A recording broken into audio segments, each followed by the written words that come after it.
नमस्कार, आप देख रहे हैं BC24। मैं हूं आपके साथ सृष्टि पांडे। मध्य प्रदेश के खास बुलेटिन का वक्त हो चुका है, तो चलिए जानते हैं कि मध्य प्रदेश में आज क्या है खास। सबसे पहले बुलेटिन की शुरुआत करेंगे सियासी खबर के साथ। अनुशासन की दुहाई देने वाली मध्य प्रदेश बीजेपी में अब मंत्री, सांसदों, विधायकों में खुलेआम तकरार देखने को मिल रही है। नेता सार्वजनिक मंच और सार्वजनिक बयानबाजी कर एक दूसरे को नीचा दिखाने और अपना वर्चस्व बताने में लगे हैं। यह अंदरूनी लड़ाई अब सार्वजनिक मंच तक पहुंच रही है। बीजेपी नेताओं के बीच बढ़ रही तल्खियों ने विपक्ष को मौका दे दिया है। देखिए IBC24 की खास रिपोर्ट।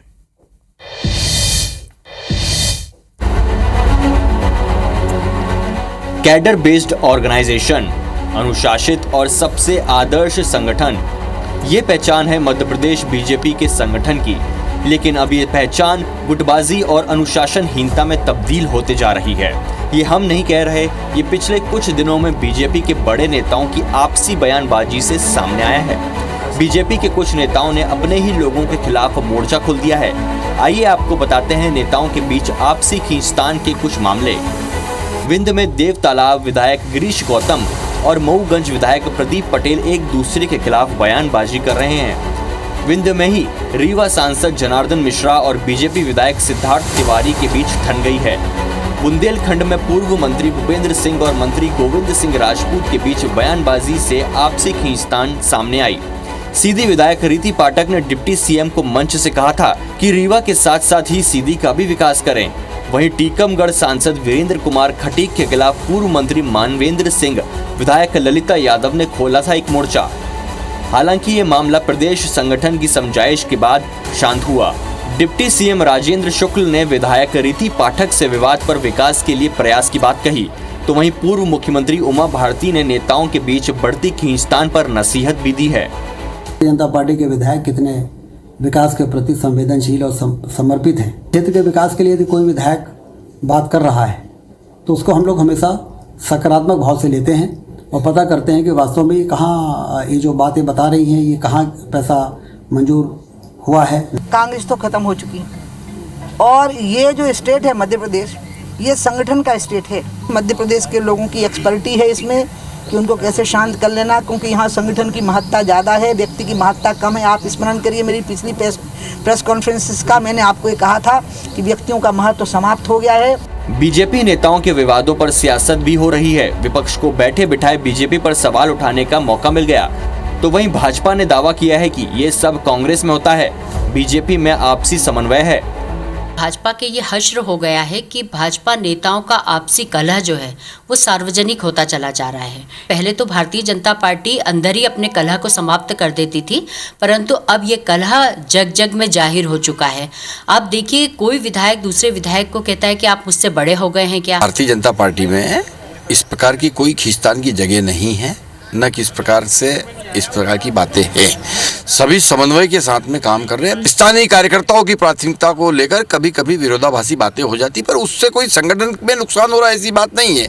संगठन चुनाव के बीच नेताओं के विवाद की शिकायत पार्टी के केंद्रीय नेतृत्व तक पहुंच रही है, लेकिन प्रदेश नेतृत्व इन नेताओं के विवादों को सुलझाने में नाकाम रहा है। इसलिए नेताओं की खींचतान को सुलझाने के लिए प्रदेश प्रभारी डॉक्टर महेंद्र सिंह, राष्ट्रीय सह संगठन महामंत्री शिव प्रकाश और क्षेत्रीय संगठन महामंत्री अजय जामवाल को सक्रिय भूमिका निभाने के निर्देश दिए गए हैं। IBC24 के लिए भोपाल से विवेक पटैया की रिपोर्ट। तो खबर तो आपने जान ली और अब जानते हैं कि खबर की खबर क्या है। ज्यादा जानकारी के लिए हमारे साथ जुड़ रहे हैं भोपाल से हमारे संवाददाता विवेक पटैया। विवेक, बीजेपी में नेताओं के बीच जारी आपसी खींचतान पर पार्टी क्या कर रही है?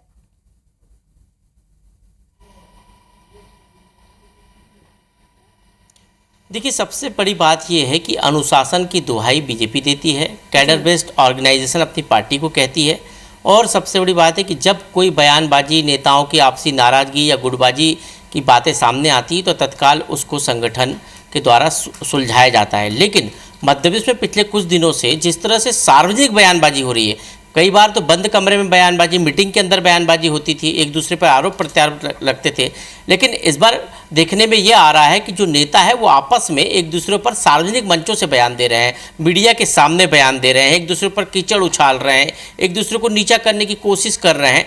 ये दृश्य कोई एक या दो नहीं है, ऐसे कई मामले सामने आए। सबसे पहले हमने देखा था कि भूपेंद्र सिंह और गोविंद सिंह की लड़ाई जो है खुलकर सामने आई। गोविंद सिंह को लेकर भूपेंद्र सिंह ने कहा, उधर भूपेंद्र सिंह ने कहा कि एक विधायक जो है अपने आप को पार्टी से ऊपर समझने लगा। उसके बाद जो है एक और मामला सामने आया जिसमें रीवा के दो विधायक आपस में रीवा के सांसद और विधायक आपस में भिड़ते हुए दिखे। उसके बाद टीकमगढ़ के केंद्रीय मंत्री जो है, टीकमगढ़ से सांसद है वीरेंद्र कुमार खटीक, उन पर जो है वहाँ के नेताओं ने सार्वजनिक आरोप लगा दिए। उसके बाद जो है त्योथर और मऊगंज के विधायक आप अभी हाल ही में आमने सामने आए। और सबसे बड़ी बात तो यह है कि सीधी की जो विधायक है, जो पूर्व सांसद है रीति पाठक, उन्होंने सार्वजनिक मंच पर जो है उप मुख्यमंत्री राजेंद्र शुक्ल के बारे में बोल दिया कि आप मेरी चिट्ठियों का जवाब नहीं देते हैं। 7 करोड़ रुपए की राशि मेरे क्षेत्र में जो है स्वीकृत की गई थी, वो राशि कहाँ गई। इस तरह की बातें जब सामने आती है तो सवाल ये उठता है कि आखिर भाजपा में अनुशासन तार-तार क्यों हो रहा है। और जो दिग्गज नेता है जिनको के कंधों पर जिम्मेदारी है कि संगठन में समन्वय,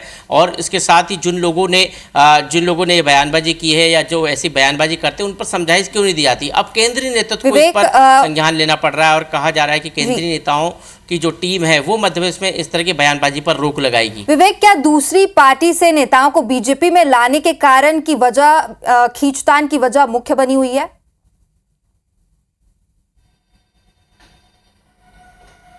देखिए, ये भी एक बहुत बड़ी वजह है। सागर की जो लड़ाई है वो कांग्रेस से भाजपा में शामिल हुए नेताओं को लेकर ही है। भूपेंद्र सिंह का ये आरोप था कि जिस तरह से कांग्रेस के नेता भाजपा में आए हैं वो कांग्रेस में रहते हुए भाजपा के कार्यकर्ताओं पर अत्याचार करते थे, ये उनका आरोप था। हम ऐसे कई उदाहरण, जिस तरह से जनार्दन मिश्रा रीवा के सांसद हैं, उन्होंने जिस तरह से श्रीनिवास तिवारी को लेकर टिप्पणी की थी और उस पर भाजपा में शामिल हुए उनके पोते ने जो है आपत्ति जताई, तो वो भी भाजपा में कांग्रेस से आए नेताओं के कारण। ऐसे कई उदाहरण हैं जिसमें कांग्रेस के जो लोग भाजपा में शामिल हुए उसको लेकर जो मूल भाजपाई है वो कहीं ना कहीं नाराज है और उस तरह की बयानबाजी हो रही है। हालांकि पार्टी अपने स्तर पर ये कहती रही है कि कोई भी अब कांग्रेस से आया हुआ भाजपा में जो नेता है वो कोई कांग्रेस का नेता नहीं है, वो भाजपा का मूल कार्यकर्ता है, भाजपा का कार्यकर्ता है, नेता है। इस तरह की बयानबाजी बर्दाश्त नहीं की जाएगी। लेकिन जो लड़ाई है उसका एक बहुत बड़ा जो कारण है वो भाजपा में शामिल हुए कांग्रेस के नेता भी है, और यही कारण है कि अब सतह पर जो लड़ाई होती थी वो खुलकर मंचों पर, सार्वजनिक मंचों पर बयानबाजी के रूप में सामने आ रही है। और इससे एक बात तो है कि भाजपा की कार्यप्रणाली पर भी सवाल खड़े हो रहे हैं कि आखिर भाजपा में ये सब हो क्यों रहा है। जी विवेक, अब मौका तो मिल ही गया है विपक्ष को भाजपा पर तंज कसने का, लेकिन अब देखना यह होगा कि बीजेपी इस अनुशासनहीनता को खत्म करने के लिए क्या एक्शन लेती है। फिलहाल बहुत बहुत शुक्रिया हमारे साथ जुड़ने के लिए। और बैतूल से इस वक्त की आपको बड़ी खबर बता दें, जहां पर अनियंत्रित होकर स्कूल बस पलट गई है। हादसे में 30 बच्चे घायल हो गए हैं। 8 बच्चों की हालत गंभीर बताई जा रही है। सभी बच्चों को अस्पताल में भर्ती किया जा रहा है। नीमनवाड़ा गांव के पास यह हादसा हुआ। साईखेड़ा थाना क्षेत्र की यह घटना बताई जा रही है। तो बैतूल से इस वक्त की बड़ी खबर आपको बता रहे हैं, जहां पर अनियंत्रित होकर स्कूल बस पलट गई। हादसे में 30 बच्चे घायल हो गए हैं। 8 बच्चों की हालत गंभीर है। सभी बच्चों को अस्पताल में भर्ती कराया गया है। नीमनवाड़ा गांव के पास यह हादसा हुआ। साईखेड़ा थाना क्षेत्र की यह घटना है। और इस पर ज्यादा जानकारी के लिए हमारे सहयोगी नंद किशोर पवार हमारे साथ बैतूल से लाइव जुड़ गए हैं। नंद किशोर, किसकी लापरवाही के चलते ये पूरा जो हादसा है वो हुआ है, और अभी जो घायल बच्चे हैं उनकी स्थिति कैसी बनी हुई है? देखिए, इस मामले में अगर देखा जाए तो सबसे बड़ी लापरवाही इसमें ड्राइवर की देखने को मिल रही, क्योंकि जिन बच्चों से, घायल बच्चों से हमारी बात हुई, घायल बच्चों का कहना था कि जो ड्राइवर था वो नशे की हालत में था और बहुत रफ्तार गति से बस को चला रहा था। तो कहीं ना कहीं ये पूरा मामला ड्राइवर की गलती के कारण ही सामने पेश आया है, जिसकी वजह से बच्चे सारे घायल हैं। और घायल बच्चों के बारे में अगर इलाज की अगर बात की जाए तो जिला अस्पताल में अभी तक 14 जो स्कूली बच्चे जो घायल थे, यहाँ पर 8 जिसमें हालत गंभीर थी, और बाकी जो बच्चे हैं टोटल 14 बच्चों को यहाँ पर ला लिया गया। साथ साथ इसमें एक जो स्कूल टीचर है वो भी यहाँ पर घायल अवस्था में लाई गई। और दूसरी बात यहाँ देखने को मिली है कि स्कूल बस में 2 सवारी यात्री महिलाएं बैठी थी, वो भी इसमें घायल हुए। टोटल 17 लोगों को अभी जिला अस्पताल ला करके भर्ती किया है। बाकी लोगों का प्राथमिक उपचार करके उन्हें घर भेज दिया है। लेकिन जिला अस्पताल में जितने लोग अभी भर्ती किए गए सबका इलाज चल रहा है। यहाँ अपर कलेक्टर, जिला पंचायत सीओ पुलिस टीम, सारे लोग यहाँ पर मुस्तैदी से इलाज में उनके सहयोग करते नजर आ रहे हैं। नंदकिशोर, आपने जैसा बताया कि उस बस में टीचर भी मौजूद थी, तो टीचर की मौजूदगी में बस ड्राइवर शराब के नशे में अगर दिख रहा है तो कहीं ना कहीं तो ये शिक्षक की भी लापरवाही है। बेशक इसमें साफ नजर आ रहा था कि जो महिला टीचर ने इस मामले में सबसे पहले स्कूल प्रबंधन को आगाह कराना था कि जो बस का ड्राइवर इस तरह से नशे में नजर आ रहा है उससे रोक देना था, दूसरे ड्राइवर के हाथ में इन बच्चों को भिजवाना था, लेकिन इस तरह की कोई भी कवायद यहाँ पर नहीं की गई, जिसकी वजह से ये सारा हादसा पेश आया है। जी नंदकिशोर, बहुत बहुत शुक्रिया तमाम जानकारी के लिए। तो एक बड़ी लापरवाही है, स्कूल बस को नशे में ड्राइवर चला रहा था और इस दौरान 30 बच्चे घायल हुए हैं। और आगे रुक करेंगे जबलपुर का, जहां पर जिला बदर मामलों पर हाईकोर्ट की बड़ी टिप्पणी सामने आई है। राजनीतिक दबाव में कलेक्टर काम ना करें, ऐसा हाईकोर्ट ने कहा है। मध्य प्रदेश के मुख्य सचिव सभी कलेक्टर्स की बैठक बुलाकर कानून समझाएं। सिर्फ 2 एफआईआर पर बुरहानपुर कलेक्टर ने जिला बदर की कार्रवाई की थी, जिसके बाद हाईकोर्ट ने कड़ी टिप्पणी की है। जिला बदर आदेश रद्द कर राज्य सरकार पर 50,000 का जुर्माना भी ठोका है। बुरहानपुर कलेक्टर से जुर्माने की राशि वसूलने सरकार स्वतंत्र है, ऐसा हाईकोर्ट ने कहा। और इस पर ज्यादा जानकारी के लिए हमारे सहयोगी विजेंद्र हमारे साथ जुड़ गए हैं। विजेंद्र, हाईकोर्ट ने एक बड़ी टिप्पणी की है और सबसे बड़ी बात तो हाईकोर्ट ने यह कही है कि जो अधिकारी है वो सरकार के दबाव में काम ना करे। बताना चाहूंगा आपको कि ये मूलतः बुरहानपुर के अनंतराम आवासे की ओर से एक याचिका दायर की गई थी और इनका कहना था कि उनके खिलाफ सिर्फ 2 एफआईआर लॉन्च की, जिसमें भी उन पर कन्विक्शन नहीं हुआ था, किसी तरह की कोई सजा नहीं मिली थी। लेकिन बावजूद इसके बुरहानपुर कलेक्टर ने उनके खिलाफ जिला बदर यानी जिले की सीमा में दाखिल न होने देने का आदेश जारी कर दिया। इसके खिलाफ उन्होंने हाईकोर्ट में पिटीशन फाइल की थी। कोर्ट ने इस पूरे प्रकरण को समझा और इस आदेश को, जिला बदर के आदेश को रद्द कर दिया। बुरहानपुर कलेक्टर पर, राज्य सरकार पर 50,000 रुपयों का जुर्माना हाईकोर्ट ने लगाया है और राज्य सरकार को स्वतंत्र किया है कि वो जुर्माने की वसूली जो है संबंधित बुरहानपुर कलेक्टर से कर सकते हैं। लेकिन साथ ही साथ अपना फैसला सुनाते हुए हाईकोर्ट ने बड़ी टिप्पणी की। कोर्ट ने कहा कि राज्य सरकार को चाहिए कि वो सभी कलेक्टर्स को समझाएं कि राज्य सुरक्षा अधिनियम, जिसके तहत जिला बदर की कार्रवाई होती है, वो कानून होता क्या है और ये कब किया जा सकता है।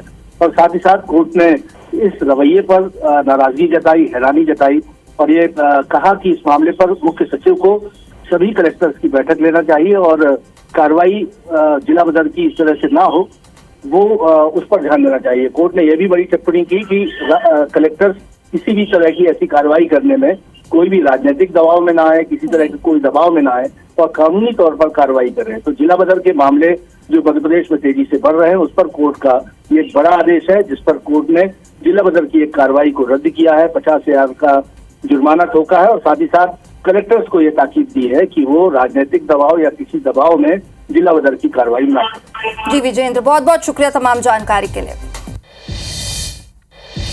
बालाघाट से बड़ी खबर आपको बता दें, फूड पॉइजनिंग के शिकार हुए 30 से अधिक ग्रामीण, गुपचुप खाने से इनकी तबीयत बिगड़ी है।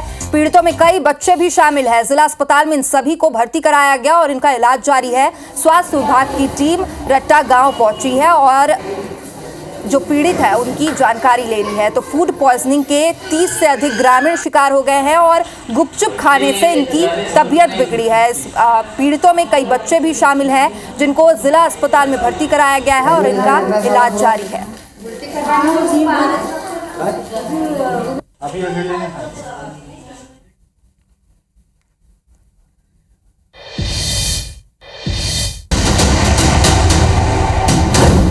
विदिशा में झकझोरने वाला कांड, शिक्षक बन गया शैतान, मासूमों की इज्जत से खिलवाड़, दरिंदे शिक्षक के 25 शिकार। तो शिक्षक का काम सिर्फ इतना ही नहीं होता कि वो बच्चों को पढ़ाए, वो बच्चों को सामाजिक बुराइयों के बारे में भी बताता है। लेकिन जब वही शिक्षक अपने बच्चों के साथ गंदा काम करे तो किसी शिक्षक पर माँ बाप कैसे भरोसा करें। विदिशा में ऐसा ही मामला सामने आया जहां एक शिक्षक ने करतूत ने पूरे शिक्षा जगत को शर्मसार कर दिया है। विदिशा में एक शिक्षक पर 1 या 2 नहीं बल्कि 25 से ज्यादा नाबालिग छात्र छात्राओं के साथ अप्राकृतिक कृत्य करने का आरोप लगा है। आरोपी शिक्षक सत्यम रघुवंशी निजी स्कूल में पढ़ाता है और एक कोचिंग सेंटर भी चलाता है।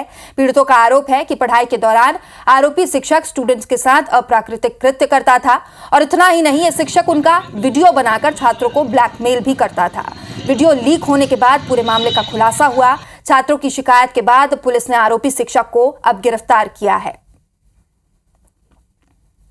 सत्यम रघुवंशी जो आरोपी है वो प्राइवेट स्कूल में टीचर है, 27 साल उसकी उम्र है और उसके द्वारा कोचिंग जो प्राइवेट कोचिंग पढ़ाते हैं, प्राइवेट कोचिंग के दौरान कोचिंग पढ़ाने के बाद पिछले 15 दिन से 3 महीने के बीच में इन बच्चों के साथ, बालकों के साथ अप्राकृतिक लैंगिक कृत्य किया गया। आरोपी को पुलिस ने राउंड अप कर लिया है और तत्परता से उसको राउंड अप करके पुलिस पूछताछ कर रही है।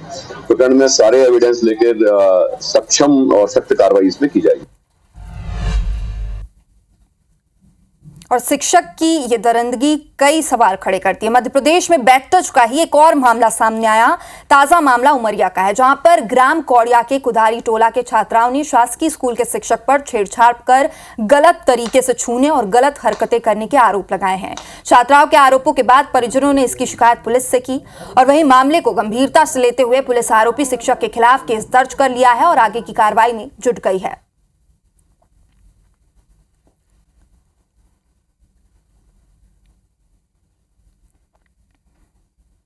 बच्ची के साथ यही दिक्कत हो रही है, उसको छेड़ते हैं सर, बोल रही थी।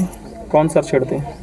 ललन सोनी। कुछ लिख पढ़ ले, अब पढ़त रही तो तब भेजे, एक दिन भेजे, दूसरे दिन बच्ची ने रो रो बताई कि सर ने ऐसे कर रहे हैं, हमको ऐसे कभी नहीं किए, ऐसे क्यों कर रहे हैं।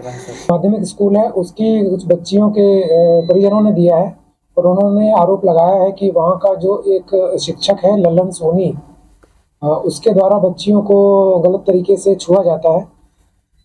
इस संबंध में अभी हम तस्दीक करा रहे हैं और शीघ्र ही, बहुत ही शीघ्र इसमें तुरंत कार्रवाई की जाएगी और एफआईआर पंजीबद्ध की जाएगी। मध्य प्रदेश सरकार की ऐतिहासिक कैबिनेट बैठक पहली बार अहिल्या नगरी महेश्वर में आयोजित हुई। इस बैठक में कई अहम फैसले लिए गए हैं। मुख्यमंत्री और उनके मंत्रिमंडल ने प्रदेश के विकास के साथ सामाजिक, सांस्कृतिक और आर्थिक नीतियों को आगे बढ़ाने के मकसद से कई अहम घोषणाएं की है। अहम शराबबंदी की दिशा में बड़ा कदम उठाते हुए सरकार ने 17 धार्मिक स्थलों और नगर परिषद क्षेत्रों में शराब की सभी दुकानें बंद करने का फैसला किया है। साथ ही नर्मदा किनारे 5 किलोमीटर के दायरे में शराबबंदी की नीति सख्ती से लागू रखने का फैसला भी लिया गया। इसके अलावा डॉक्टर भीमराव अंबेडकर विश्वविद्यालय महू के लिए 25 करोड़ रुपए की राशि देने की घोषणा भी की गई। राशि का इस्तेमाल विश्वविद्यालय में विधि संकाय को उत्कृष्टता केंद्र के रूप में विकसित करने के लिए किया जाएगा। किसानों को राहत देते हुए अस्थायी पंप धारकों को 5 से 7 हार्स पावर के सोलर पंप उपलब्ध कराए जाएंगे। योजना जल्द ही 30 लाख स्थायी कनेक्शन धारकों तक पहुंचाई जाएगी। महिला सशक्तिकरण के लिए भी कई फैसले लिए गए।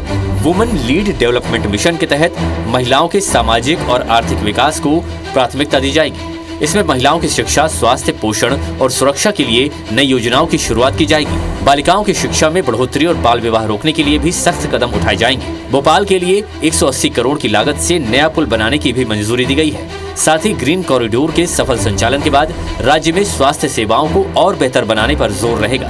24 और 25 फरवरी को भोपाल में ग्लोबल इन्वेस्टर्स समिट आयोजित होने जा रही है, जिसमें पीएम मोदी भी मौजूद रहेंगे। समिट के लिए सभी विभागों को समन्वय बनाकर काम करने के निर्देश दिए गए हैं। खासकर महिलाओं के सामाजिक आर्थिक विकास के उद्देश्य के लिए विमेन लीड डेवलपमेंट प्रयास के आधार पर हमने ये पूरा योजना बनाई है, जिसमें शिक्षा, स्वास्थ्य, पोषण, आर्थिक विकास और सुरक्षा, साथ ही साथ महिलाओं और बालिकाओं की विभिन्न सरकारी सेवाओं में पहुंच निश्चित हो। बैठक के बाद शराबबंदी समेत तमाम फैसलों का कई मंत्रियों ने स्वागत किया, तो सीएम डॉक्टर मोहन यादव ने IBC 24 से खास बातचीत में कहा कि प्रदेश में शराबबंदी की तरफ सरकार के कदम बढ़ रहे हैं। धार्मिक नगरों में शराबबंदी का निर्णय कैबिनेट का हुआ है। लगभग 17 नगरों से हमने दारू की दुकानें बंद करने का 17 नगर पालिका, नगर निगम, ग्राम पंचायत और 47 दुकानें पूरी तरह से बंद होगी। अच्छा कदम उठाया है माननीय मुख्यमंत्री जी ने, धीरे धीरे करके शराबबंदी की ओर बढ़ रहे हैं। पहले बता चुका हूँ मैं, बहुत बड़ा निर्णय है और मुख्यमंत्री जी के साहसिक निर्णय के लिए उनको बधाई देता हूँ। फैसला माँ देवी अहिल्या के समर्पण की जो बैठक थी, इसका सबसे महत्वपूर्ण निर्णय है और निश्चित रूप से इसके प्रदेश के अंदर संस्कृति को, संस्कारों को बढ़ावा मिलेगा। एक और एमपी के ऐतिहासिक स्थल में कैबिनेट की बैठक में अहम फैसले लिए गए, तो वहीं धार्मिक नगरी में पूरी कैबिनेट के जुटने को सीएम मोहन यादव ने राज्य की गौरवशाली परंपरा और सामाजिक समरसता को बढ़ावा देने का प्रयास बताया। अंशुल मुखाती, IBC 24, खरगोन। और जबलपुर से आपको एक बड़ी खबर बता दें, जहां पर EWS आरक्षण पर कोर्ट ने फटकार लगाई है। SC, ST, OBC को EWS आरक्षण क्यों नहीं दिया जा रहा, ऐसा हाईकोर्ट ने कहा है। गरीबों के निर्धारण में जातिगत भेदभाव क्यों किया जा रहा है। राज्य सरकार ने जवाब के लिए 1 हफ्ते का वक्त मांगा है। 1 नहीं 2 हफ्ते ले, पर विस्तृत जानकारी दे, ऐसा हाईकोर्ट ने कहा। सुप्रीम कोर्ट के फैसले का अध्ययन कर जवाब पेश करें। हाईकोर्ट ने 2 हफ्ते बाद अगली सुनवाई तय की है। और इसी के साथ इस बुलेटिन में इतना ही। देश प्रदेश की तमाम बड़ी और अहम खबरों से जुड़े रहने के लिए देखते रहिए IBC 24। नमस्कार।